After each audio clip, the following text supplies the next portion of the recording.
The Chwezi Empire was one of the oldest empires in East Africa. The social culture of the Chwezi people was based on their pastoralist lifestyle and their spiritual beliefs. They have distinctive customs and traditions related to their cattle, such as Kuhembera, which deals with the sacred and profane uses of fire mounds and kraals, and Kusigirenti, which deals with the management of calves and milch cattle.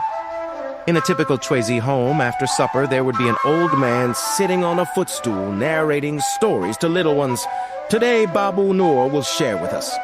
Mzee Nyerere was a chief and a pastoralist who lived in Tanganyika with his large herd.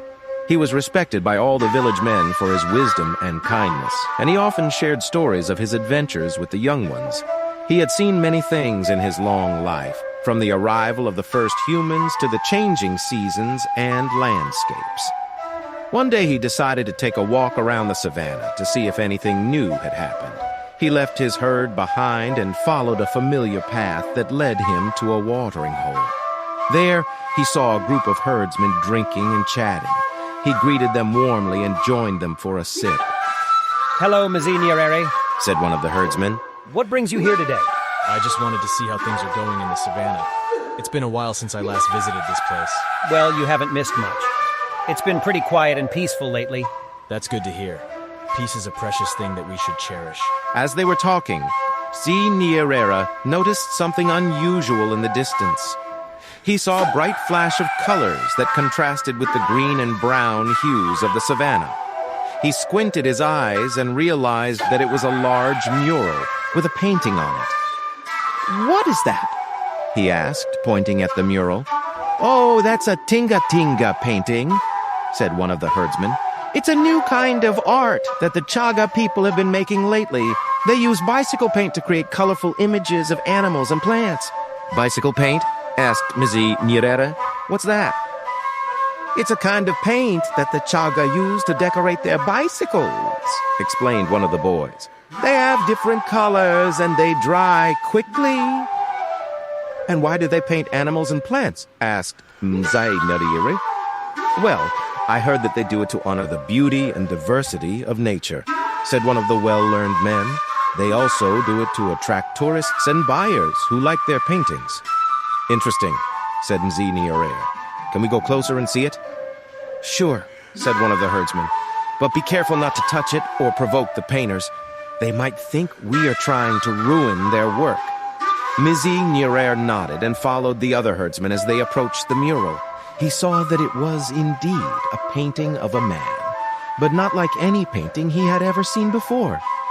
It was bright with pink, yellow, green, all colors, blue hair, orange ears, and green eyes. It had a big smile on its face and looked very happy. Mzee Nyerere was amazed by the painting. He had never seen such colors or shapes before. He wondered what it meant and what message it was trying to convey. He looked around and saw that there were other paintings as well, each depicting a different animal or plant in a similar style. He saw a red lion with an orange mane, a yellow giraffe with green spots, a blue zebra with pink stripes, and many more. He also saw some young men nearby, holding brushes and cans of paint. They were busy creating more paintings on other canvases. They seemed very focused and passionate about their work. Mzee Nyerere felt a surge of curiosity and admiration for these painters. He wanted to know more about them and their art. He wanted to talk to them and ask them questions. He decided to take a risk and approach them slowly and gently. He hoped they would not be annoyed or angry at him.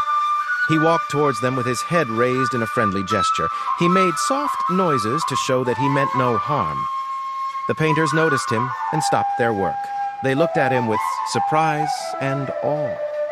They saw that he was an old man with scars and wrinkles on his skin.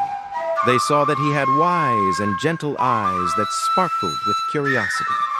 They recognized him as the man from their painting. They smiled at him and greeted him warmly. "Hello, Mzee Nyerere," said one of them. "We are honored by your visit." "You know my name?" asked Mzee Nyerere. "Yes, we do," said another one. "We have heard many stories about you from the other chiefdoms. You're a legend in the savannah." Mzee Nyerere felt flattered and humbled by their words. "Thank you," he said. but I am just an ordinary man who loves his herd and his home." "No, you are much more than that," said another one. "You are a symbol of wisdom and kindness. You are a leader and a teacher. You are a friend and a protector. You are an inspiration to us all." Mzid Nyerere felt a warm glow in his heart.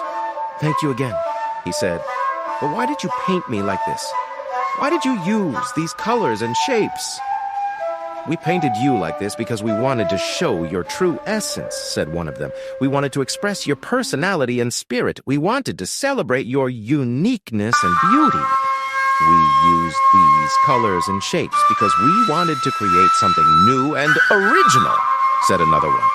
"We wanted to experiment with different forms and styles. We wanted to challenge ourselves and our viewers." "We also wanted to have fun and enjoy ourselves," said another one. "We love painting and we love nature. We wanted to share our joy and passion with others." Mzee Nyerere listened to their explanations and nodded. "I see," he said. "I understand your reasons and I respect your choices. I appreciate your art and I thank you for your tribute." He paused for a moment and then asked, "Can I ask you one more question?" "Of course," they said. "What is the meaning of this painting? What message are you trying to send?" The painters looked at each other and smiled. They looked at Mzee Nyerere and said, "The meaning of this painting is simple. It is a message of love."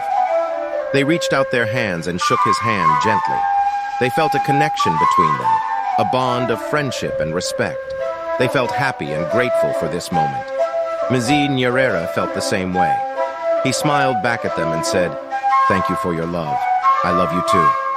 He wrapped his arms around them and hugged them softly. They hugged him back and laughed. They felt a joy that words could not describe. They felt alive. To conclude, there is a myth by outsiders of Africa as a continent that is hostile and primitive. But there is an untold story of an Africa that knew itself, an Africa that was virtuous, an Africa that was friendly, an Africa that was creative, an Africa with a rich heritage, an Africa that valued and traded with its neighbors, and an Africa that knew no discrimination. This story says, peace is Africa, hospitality is Africa, creativity is Africa, love is Africa.